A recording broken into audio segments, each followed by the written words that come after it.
news of the day. Mr. Zimmerman, have you made a decision as to whether or not you want to testify in this case? With values that never die. There are certainly a lot of controversies or scandals brewing right now when it comes to the Obama administration. This is American Heartland with Dr. Grace. Dealing with the federal government is not always high-tech, and it's not always user-friendly. The stories that matter. This is a massive escalation in the tension here in Egypt. The issues that count. I don't know why the media tries to make this into a sensation. We have never hidden the fact that we supply Syria with weapons. This is American Heartland with Dr. Grace. He's got the red, white, blue flying high on the farm. Semper Fi tattooed on his left arm.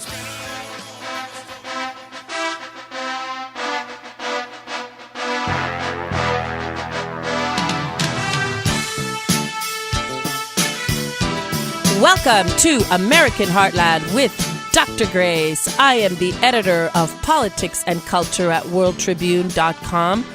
And at last, we have a nation that is really willing to take the fight to the barbarians, otherwise known as ISIS. This week, a horrific act has been released on video. The burning alive of a Jordanian pilot who is now considered a martyr by the Jordanian people. His name, Moaz al-Kassabe. And the burning alive of this young man has outraged the world. In particular, the Jordanians are outraged. They're not only outraged, they are demanding action. They are demanding revenge. They are demanding retribution. They are demanding the utter elimination and destruction of ISIS wherever ISIS is. And since we have been dealing with the growth of ISIS, we have not seen a nation react as forcefully and as determined as the Jordanians are now showing that they are. After our own boys were killed, James Foley and Steve Sokoloff, their heads were chopped off by the barbarians. The president said that ISIS would be destroyed, degraded and destroyed, and we're still waiting for that. Yes, he launched airstrikes, but he has been unable to dislodge them from any of their holdings. After other barbarians, Al-Qaeda in Yemen, killed members of the satirical publication Charlie Hebdo in Paris, the Europeans vowed that they were going to take the fight to ISIS. And yet, putting United States and the Europeans to shame are the Jordanians, because they are the only ones who immediately took action in a forceful, determined way. They're taking action by going on the airwaves, on their own public airwaves, on their own televisions, and around the world denouncing ISIS, and then also, very dramatically, launching massive airstrikes on key facilities, whether they are in Iraq or in Syria. And then they are following up with this brilliant footage of what they're doing. Footage which shows their pilots going on these sorties, pilots writing words on their very own planes, denouncing ISIS, calling upon the martyred soldier, saying that they're going to avenge him. What are we seeing here? We are seeing all the resources of this state being marshaled to destroy ISIS. And guess what? Even the Jordanian military is gearing up. If need be, they are going to use their boots on the ground. Who would have thunk it? Jordan rising up to take a stand against ISIS. And again, what do we see? The United States taking a back seat. President Obama, the irrelevant one, once again, following the lead of Jordan rather than being the one to lead. And you know what's most interesting here too? the Jordanians are being absolutely direct and clear in how they are characterizing this terror threat. And for the first time, we are seeing the Muslim world denouncing ISIS in the most vehement way to date.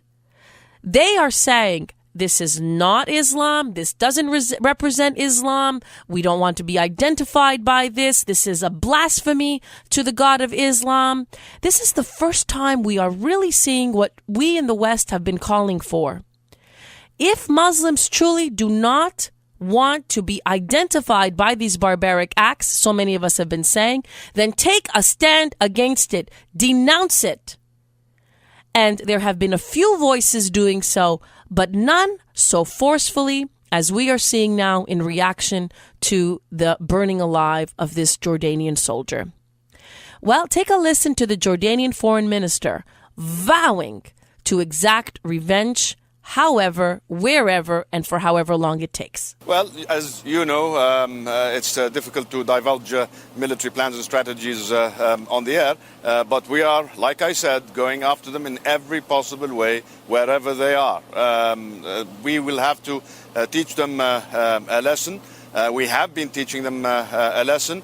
I think if there was any doubt by anyone out there that these terrorists are brutal murderers, barbarians, then that doubt has gone. If there was any doubt that this is an organization that has anything to do with any religion on the face of this planet, that doubt has gone. If there was any doubt as to who the enemy is, we all now know very, very clearly in the ugliest possible way who this enemy is. And we're going to go after them and we will eradicate. And I think it's very, very important to see that the country today is united in its response to the brutal killing of our pilot, but united also in this effort, which is our war at the end of the day. We are extremely fortunate to have friends and allies as part of a coalition, but we are at the forefront. This is our fight, and we work collectively with our friends and allies. And this is how the outcome will be guaranteed. You can hear the determination in his voice. You can hear the clarity. You can hear the conviction. You can hear the passion. And that is manifest in everything that the Jordanians are doing. The operation itself is called Operation Martyr Moaz. So they're even naming the operation as an act of retaliation and in honor of their soldier. And if you listen to the words that are used, it is personal to them. They're saying we are going to teach them a lesson. This has struck a chord for them. And you know, we got to ask this question. Why did it strike a chord for them?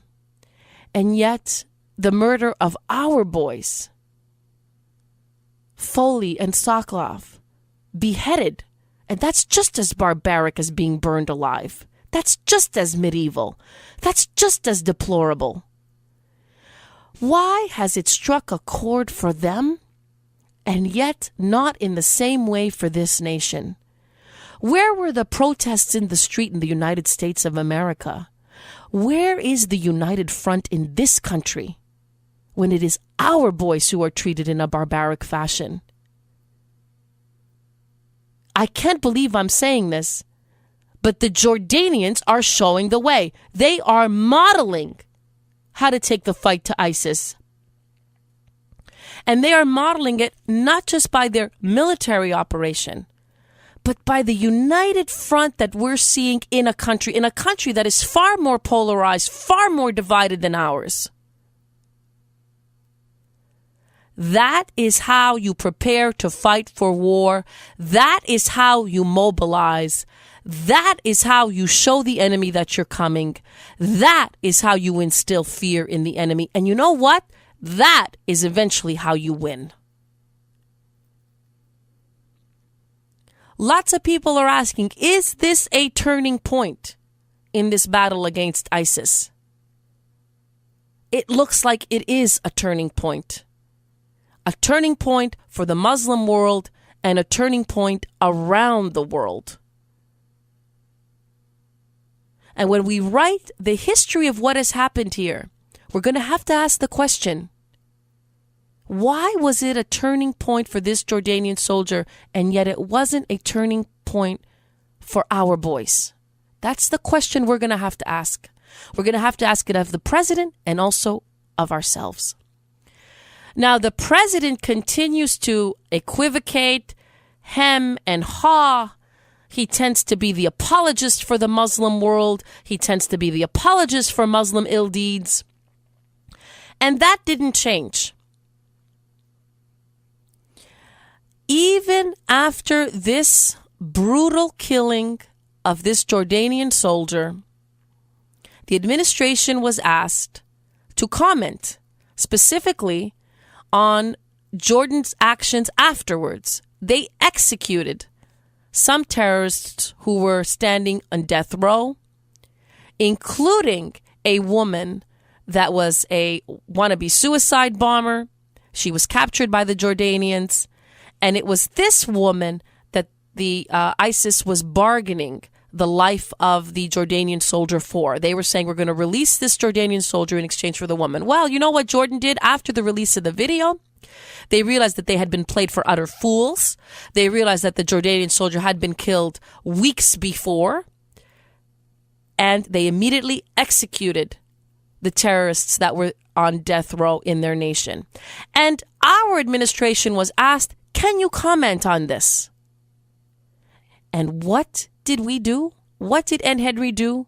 Again, more hemming and hawing, more inability to talk straight. Listen to this. I want to go back to Jordan and ISIS. I'm confused by your answer to Michelle's question about the executions that happened overnight when you said, I don't have a reaction to it. I mean, how could the president yesterday say, you know, we're here, we support Jordan, they're a key member of the coalition. They make this decision overnight, and you can't say whether or not you support the executions? Well, Ed, it is certainly possible for us to continue to support and stand with the people of Jordan at this very difficult time. Clearly their nation, in the same way that we all are, is shocked and appalled at this terrible act of violence that was captured on video by ISIL and released to the world. And the United States stands with our friends in Jordan as they confront this awful, barbaric act. But as it relates to decisions that are carried out by the Jordanian justice system, I'd refer you to them. I don't have the working knowledge of the Jordanian justice system to render an opinion on this. All I know is that the individuals that we're discussing here were individuals who were convicted of terrorism-related crimes. They were individuals who were sentenced to death, and these were individuals who'd been serving time on death row. So let's ask about something. So removed from the situation. It's the Jordanian justice system that is handling this. They were convicted by Jordan. Listen, we are the leaders of the world, and we're talking about a global war. And we're talking about individuals against whom we are fighting. So we have a stake in this. Not wanting to comment, again, acting as though we are abdicating our responsibilities to the rest of the world. We're not leading this fight against terror. And the sad thing is, unless we lead, ISIS will not be destroyed. The Jordanians can take a crack at it and they can do some damage. But all experts are saying, ultimately, the United States is going to have to do this. And what message do we keep sending again and again? We'd rather not. And ISIS hears that. And Al-Qaeda hears that. How many more lives are going to have to be taken? How many more young men are going to have to be butchered? How many more families are going to have to grieve? This is happening in our relationship to the Middle East. We're abdicating our role there. And we're also seeing it this week vis-a-vis our relationship to Ukraine. The Secretary of State was there. You have the Ukrainians begging for help, begging for armaments, saying, listen, the Russians have not only taken Crimea, they are pouring into the eastern side. They're saying that it's rebels, internal rebels doing it, but it is they, the Russians, who are taking over our land. We need help. They are begging for help. And what are they getting? Just empty words by the Secretary of State. The entire administration, from the Commander-in-Chief, the Secretary of State, to the White House press secretary, all of them on the same page, sending one clear message. We don't want to get involved. And you know what happens when you keep telling the world that we don't want to get involved?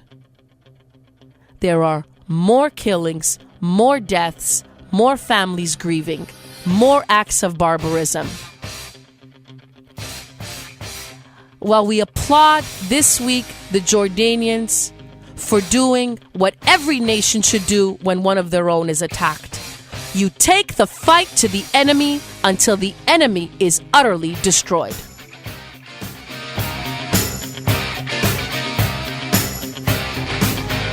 This is American Heartland with Dr. Grace. This is American Heartland with Dr. Grace. That's what she said. Why don't you kiss this? And I don't mean on my rosary lips. Welcome back. This is Dr. Grace. There is one man who is making a lot of noise this week, and that is Wisconsin Governor Scott Walker. He is being interviewed left, right, and center. And when people ask him, are you going to run? He is suggesting strongly that he will run. And he's also saying in a very defiant, self-confident way, don't bet against me. So he's really taking it to the media, both the conservative media and the mainstream media. And in fact, he's doing so well that Dick Morris wrote a piece in The Hill called Scott Walker Could Win. He makes the case for the governor of Wisconsin.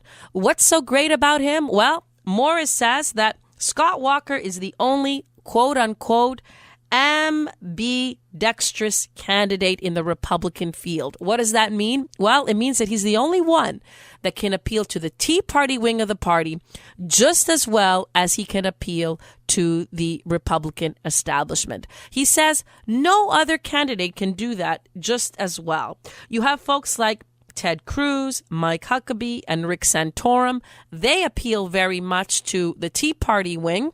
And on the other hand, you have folks like Jeb Bush and Chris Christie. They appeal very much to the establishment. But only Governor Walker appeals to both, says Morris. And what's so good about this man, he tells us? Well, he has been elected and reelected. He has defeated a recall attempt against him. And he also has an awesome record on job creation and fiscal discipline. And Morris sums it up really, really well. He writes, he is the Christie who succeeded. Wisconsin is where the New Jersey governor dreamed his state would be. So in other words, when it comes to a domestic record, Walker has it down pat. Furthermore, Morris tells us he's not only America's most successful governor, he can also take away the education issue if he runs against Hillary Clinton, because he reformed education in a way that also was very successful, taking some ideas that Hillary Clinton had in the 1980s, applying them and actually making them work. And he says this man has been vetted. He was challenged by the municipal labor unions. He beat them back. He won. He's a winner. And he concludes the piece by saying this guy is energetic, he's young, he's charismatic, and he's fresh. He will present just the kind of generational contrast against Clinton that Clinton has most to fear. So I think that Morris really summarized very eloquently why there is so much enthusiasm building around Governor Scott Walker. However, there's a problem. Scott Walker has an awesome record when it comes to domestic politics. I don't think there is any governor out there who can match him blow for blow on what he's done. Tested, tried, vetted, proven to be a winner every time. He's a man of short sentences, very direct, very clear, but a man who generally follows up what he says by actions. So, from my point of view, he passes one of the first barometers when we're asking ourselves who's going to lead us in 2016. He has executive experience. He has a record that we can look at. And you know what? He has a successful record. However, there's a huge, huge problem. I have been observing him this last week as he's risen to prominence. And one of the questions we have to ask about governors, regardless of how well they do, how much do you know about foreign affairs? Can you be the next commander-in-chief? And you will recall that there are some governors out there who do a great job for their state. And yet, when they're put in the national spotlight and they're asked a lot of questions about what's going on around the world, they falter. They fall to pieces. Either they show their ignorance, or they seem to not have a policy ready at hand that can work for the crises that we're dealing with. And that tends to show that they're not following foreign events very carefully. And we have two recent examples in modern American history. Everyone remembers Sarah Palin.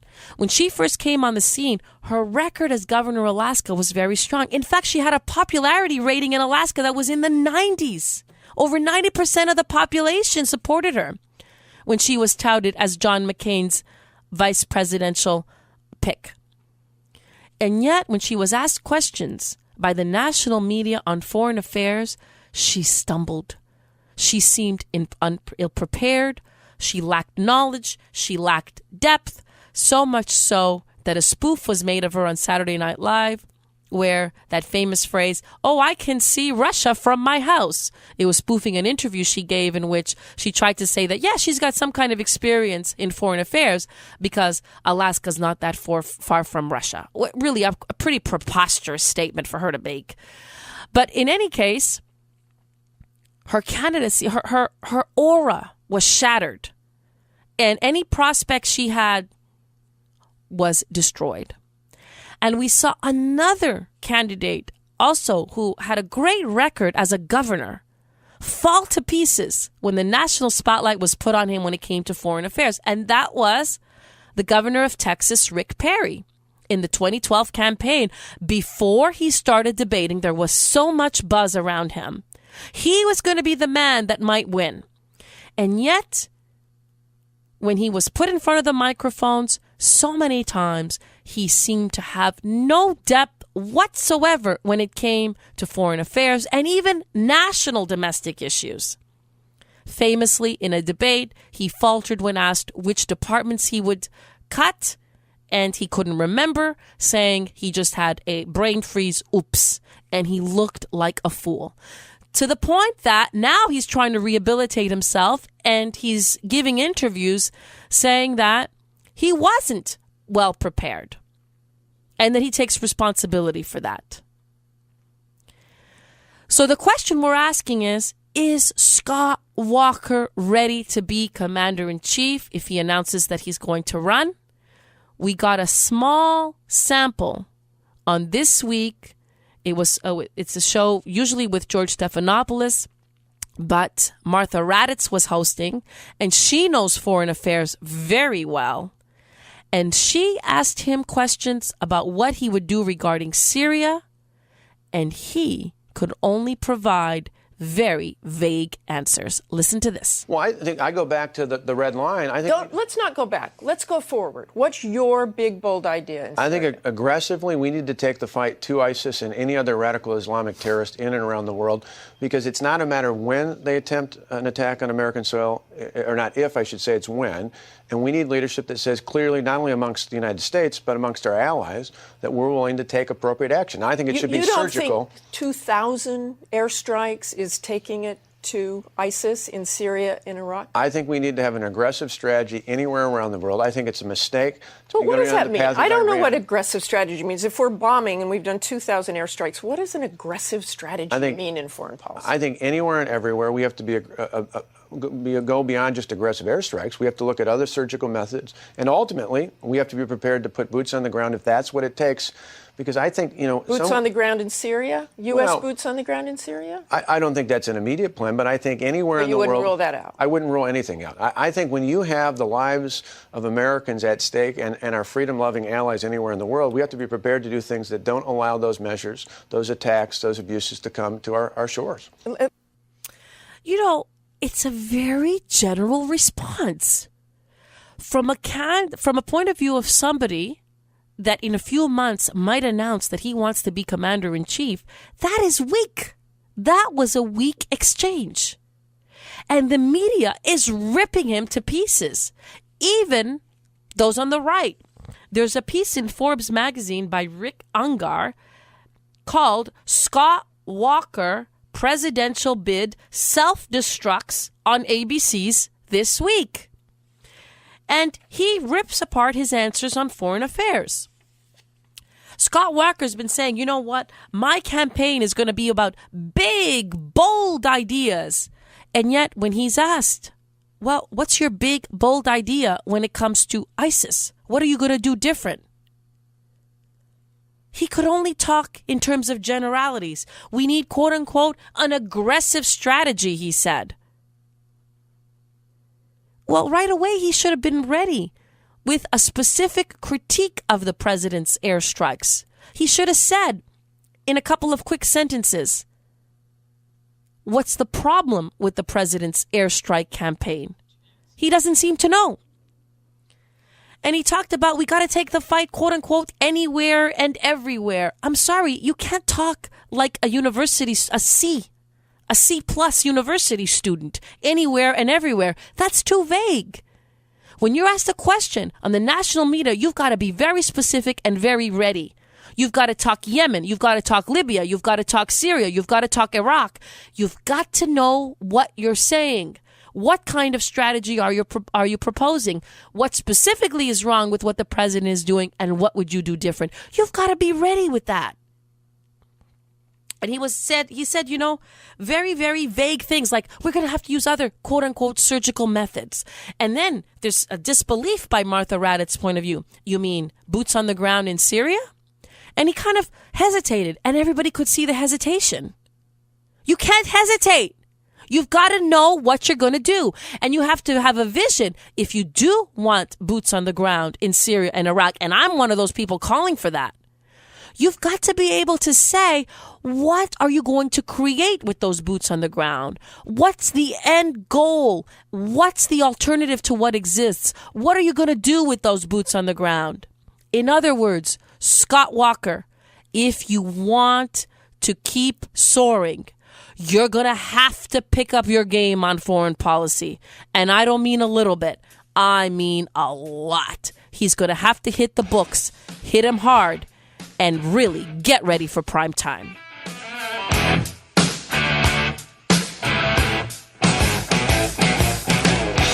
The stories that matter, the issues that count. This is American Heartland with Dr. Grace. The stories that matter, the issues that count. This is American Heartland with Dr. Grace.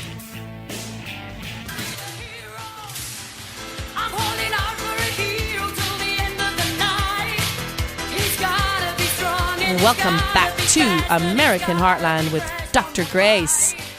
Talking about heroes, there is one hero that is capturing American hearts, and that is Chris Kyle.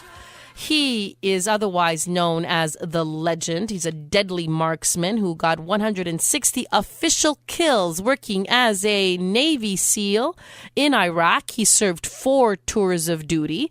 And as you may have heard, there's a movie about him called American Sniper. It is a blockbuster. And yet, despite the fact that audiences are running to this movie, both in the U.S. and worldwide, the left is in an outrage about it. Here to discuss this with us is Loredana Vuoto. She works for Alliance Defending Freedom. She's a former speechwriter for Senator Rick Santorum. She was the assistant national editor and an editorial writer at the Washington Times. This week she has a piece in worldtribune.com called American Sniper, God, Country, Family. Welcome to the show, Lori. Thank you so much. It's a pleasure to be talking to you. Well, it's always a pleasure to have you. I think you cover Hollywood like no one else out there. Can you tell us, what are all these charges by the left? Who could possibly object to Chris Kyle, which is, who is nothing other than a hero? Who could possibly have a beef against him? I know. It's just absolutely shocking that the left has really come out swinging against Chris Kyle, who is such a hero. Michael Moore tweeted that his uncle was killed by a sniper in World War II and that snipers aren't heroes, that they're cowards. And later when he received such a backlash, he said, oh, no, I wasn't talking about American Sniper, and the movie is great, and, Bradley Cooper did a great job as Kyle. But that was only once he received a lot of backlash. Seth Rogen, the actor and director of The Interview, he said that the movie reminds him of a scene in Inglourious Bastards, and he was referring to actually compared Kyle to Nazis. And so he was basically saying that snipers are like Nazis. You have Bill Maher, the famous left-winger, who said that Kyle is a patriotic psychopath, a sociopath. You also have Max Blumenthal, a very prominent American journalist who admits that he didn't even see the movie, and he says that Chris Kyle is just a popular mass murderer. Lindy West of The Guardian, she says that Kyle is simply a hate-filled killer. You have Chris Hedges, a very popular New York Times bestseller. He said the film simply lionizes the gun culture and promotes blind adoration of the military. You have Amanda Tobe from Vox, and she says that the movie is propaganda and has a very simplistic portrayal of Muslims, and that it basically feeds this narrative that the civilized world is at war with Muslims, and the only solution is to respond with crushing violence.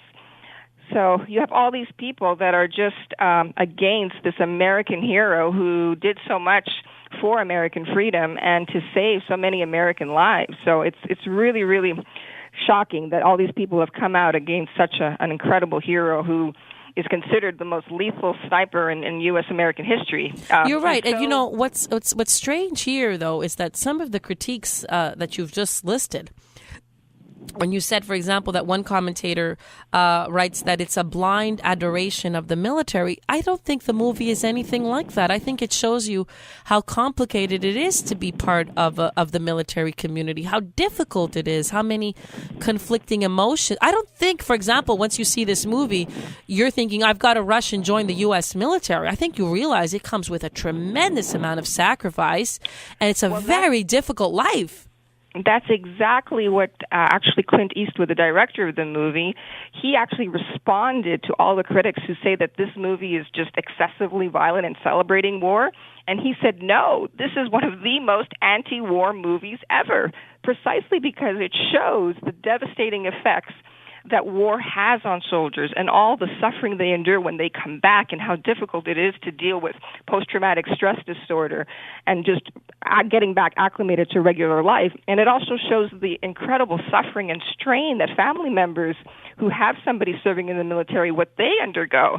Yeah, and even if you look at actually what Chris Kyle was doing, I mean, so many of the scenes when he's about to kill somebody, he's under so much stress. My heart was racing, 120 miles per hour. I was under a tremendous amount of stress. I didn't walk out of the theater saying, I would love to be a sniper. I want my son to be a sniper. I felt like, oh my goodness, thank God he did it so I don't have to do it. That was my reaction. And that's exactly why this is so shocking, that all these people that are easily pontificating from their soapboxes, it's precisely they're allowed to do that because we have people like Chris Kyle who defended America and defends our First Amendment freedom. So it's really, really very shocking. Yeah, I mean, I don't even know, have they seen the same movie that you and I saw?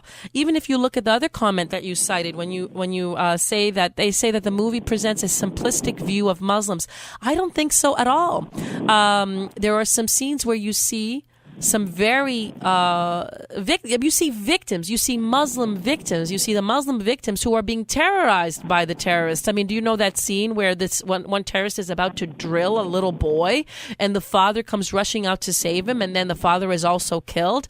I think you see that there's a dynamic within these societies of terrorists hurting fellow Muslims.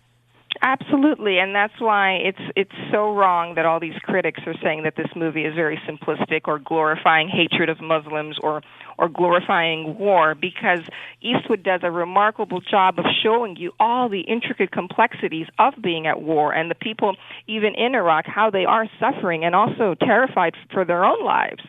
Yeah, and you also see that American soldiers have a great deal of sympathy towards the Muslims that they're serving and they're protecting, so much so that sometimes it clouds their vision. You remember that scene where they actually are invited to dinner, and I was thinking, and I turned over to my husband watching the movie, I wouldn't have dinner. I mean, I don't know if these people are actually secret terrorists or are they part of the good Muslims. You just don't know. And there they are sitting having dinner, and I'm thinking the whole time, well, they could poison you guys, you know?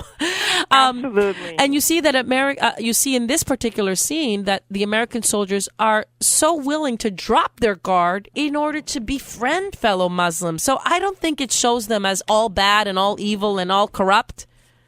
Absolutely. It justly shows you the difficulty that these soldiers face in trying to protect their country and yet actually show dignity to Iraqis living in Iraq. So I thought that scene was actually very poignant as he's trying to have a meal with them, and yet, of course, you're always plagued with doubt.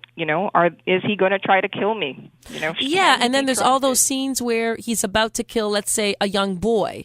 He really doesn't want to kill the young boy. Remember, there's a scene where he's saying, "Oh, please drop that weapon, drop that weapon." You see how conflicted with every shot that he takes. He is so conflicted. Is he shooting an innocent Muslim, or is he about to shoot someone who's going to commit a terrorist act? And the pressure on him is just enormous. I think the last word you could use about this movie is simplistic.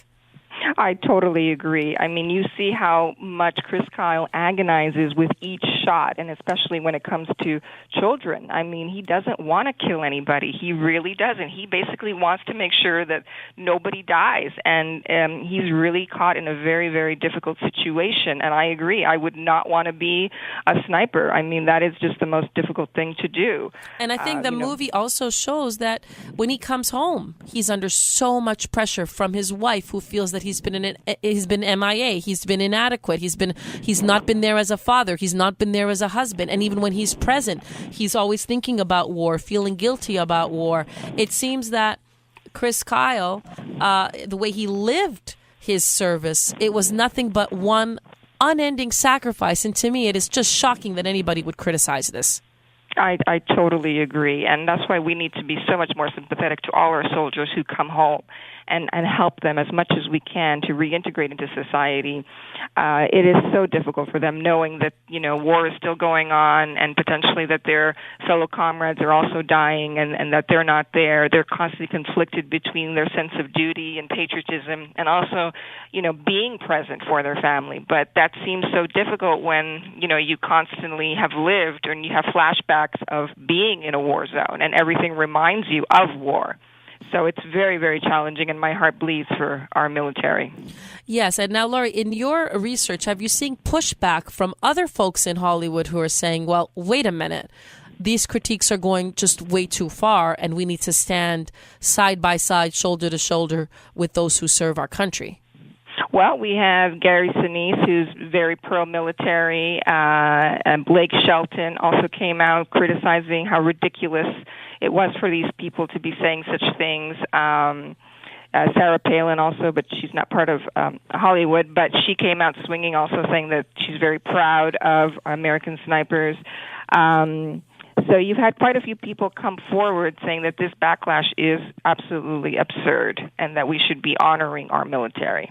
Right. And the movie continues to break records, right? Just tell us how well it's doing.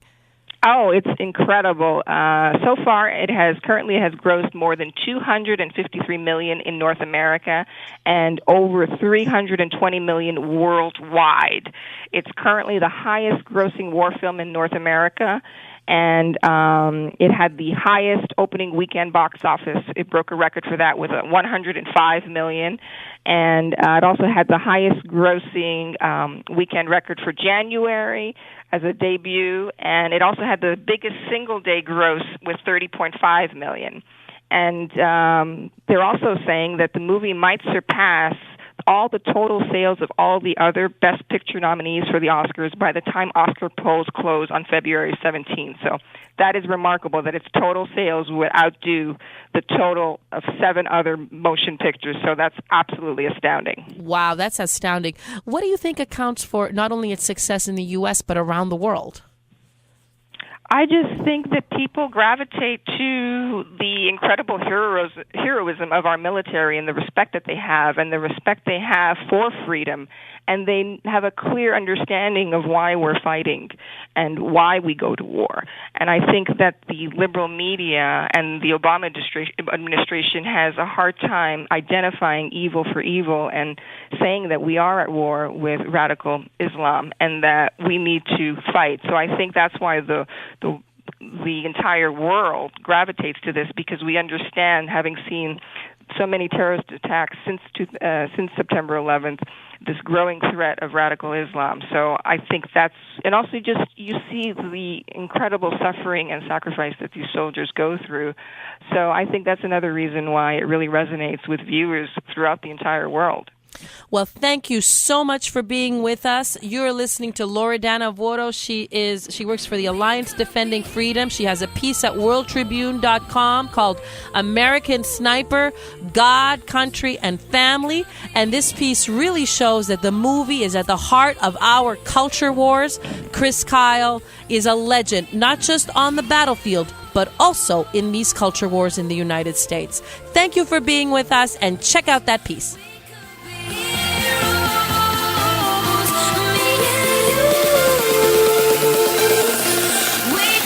This is American Heartland with Dr. Grace. This is American Heartland with Dr. Grace. Just shut up, shut up, shut up, just shut up, shut up, shut up, just shut up, shut up, shut up, just shut up, shut up, just shut up, shut up, shut up, just shut up, shut up, oh no, shut up, just shut up, shut up, shut it up, just shut up, shut up. We try to take it slow. Talk about putting your foot in your mouth. Talk about a self-inflicted wound. Brian Williams, the host of America's most watched nightly news program. There are almost 9 million people every evening watching Brian Williams. He is now in the hot seat for a story that he simply made up. He has been caught telling one long, tall tale about what happened to him in Iraq in 2003. He said that he was in the heart of combat. He was in a helicopter that was struck by a rocket-propelled grenade.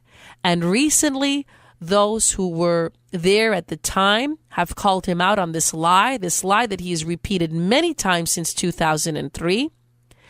And he has been forced to backtrack. In fact, there is so much anger at him that even Tom Brokaw is calling for him to be forced out of NBC. There are now calls for him to be fired because his credibility has been ruined, and that of NBC as well. Well, I want to take you back to 2013 when Tom Brokaw reiterated this tall tale in all its glorious detail with David Letterman on late night television. Listen to this. This was me 10 years ago and a young command sergeant major. I was in Iraq. Now, a couple of caveats here. As war correspondents go, I am the Herb Schmendrick of war correspondence. I'm not terribly good at it. It is not what I do full time. I am mostly New York based. I do go cover these two wars we've been fighting, and when I do, I like to go out on patrol. I like to get out in it. Guy like Richard Engel, the amount of fire we took on this day, his name for that is Tuesday. His name for that is every day of his life. Right. We were in some helicopters. What we didn't know was we were north of the invasion. We were the northernmost Americans in Iraq. We were going to drop some bridge portions across the Euphrates so the 3rd Infantry could cross on them. 2 of our 4 helicopters were hit by ground fire, including the one I was in. No kidding. RPG and AK-47. What altitude were you hit at? We were only at 100 feet doing 100 forward knots because we had these massive pieces of bridge beneath us on slings. What happens the minute everybody realizes you've been hit? We figure out how to land safely, and we did. We landed very quickly and hard, and we put down, and we were stuck. 4 birds in the middle of the desert, and we were north out ahead of the other Americans. Oh, my. And so, Len, as a guy, as a journalist, what do you think? This is a great position to be in, or holy crap, I got to get out of here? More toward the holy crap. Yeah. What a big phony he is. The story has been exposed. And you see in that clip in 2013, he's trying to be very modest. Oh, he's not like Richard Engel. He usually doesn't go in the middle of a war zone. But he's saying the story because he wants to augment his cachet. And he wants to present the image that he's actually a very brave journalist who is really on the front lines when he needs to be.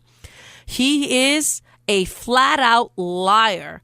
You had an individual who was there at the time, Joe Summerlin. He has been crying foul for years.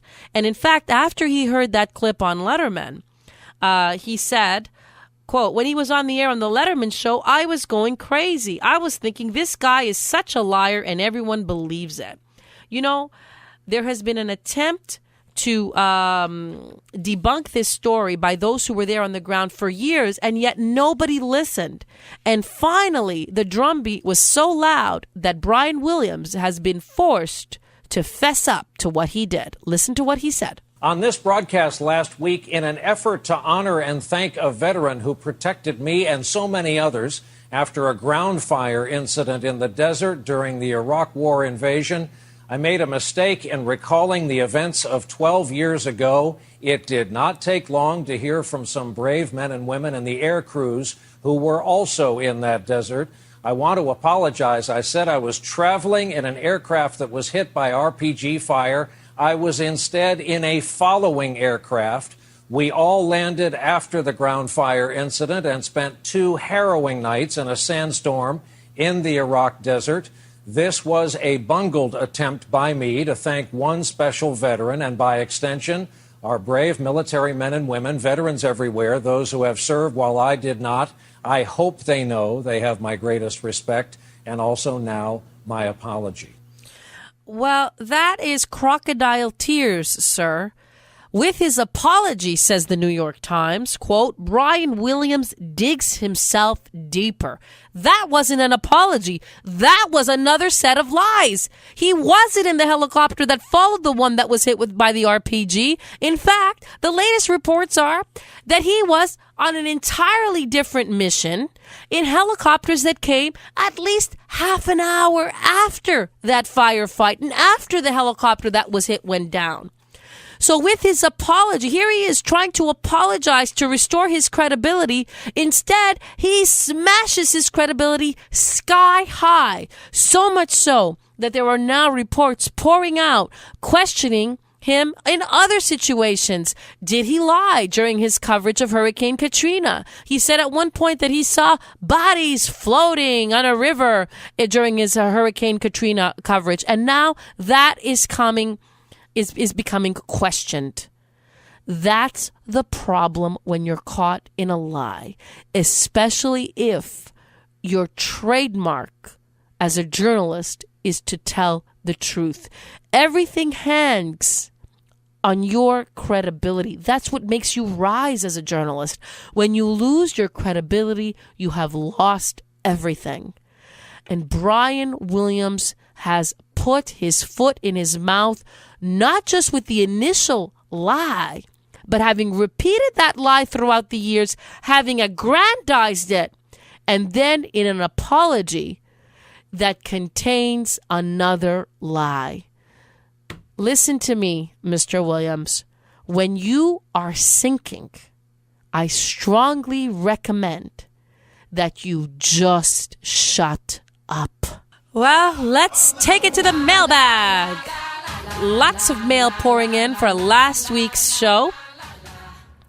You can write to me, valuesthatneverdie at hotmail.com. Valuesthatneverdie at hotmail.com. I look forward to hearing from you.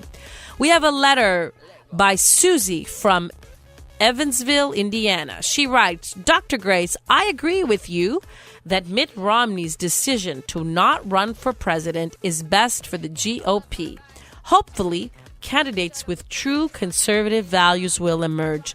Yes, we need candidates with conservative values and also with strong domestic credentials and excellent foreign policy knowledge and skills, because our world is imploding right before our eyes. We are not just electing a capable executive. We are electing the next commander-in-chief, the person who has to take the helms from the irrelevant one. And we have a letter by Joe from Hershey, Pennsylvania. Romney is out of touch with the American people and so many hardworking citizens who struggle to make ends meet. Good riddance. Well, that tends to be the case with many of those who are very, very wealthy. Yet there's a double standard in our media.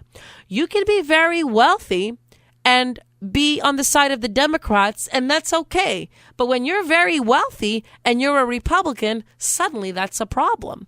I mean, need I remind you that Ted Kennedy, for example, was seen as the champion of the poor, notwithstanding the fact that he comes from otherwise known as American royalty. They're not just wealthy, the Kennedys, but they also have a golden position in American society.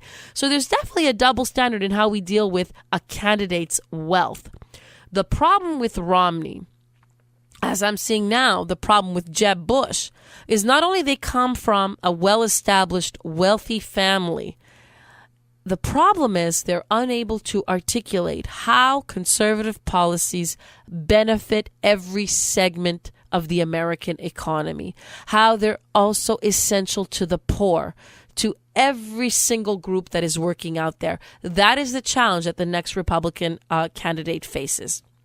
We have a letter by Lacey from Billings, Montana. Dr. Grace, Bo Bergdahl, the deserter, is a disgrace to the American military. Obama's decision to exchange him for 5 Taliban commanders was an act of treason against the American people. You are right. It was an act of treason, and it poses an imminent national security threat, as I said, the moment that happened. Letter by Lara from Salem, Oregon. Dr. Grace, President Obama made the right decision to save Bo Bergdahl. It is our duty to leave no American behind. Well, Lara, you're quite right. It is certainly our duty to leave no American behind. But the question is, how exactly do you retrieve those who are left behind? Do you swap 5 known terrorists in exchange for one of ours? No. Do you negotiate with terrorists in exchange for one of ours? No.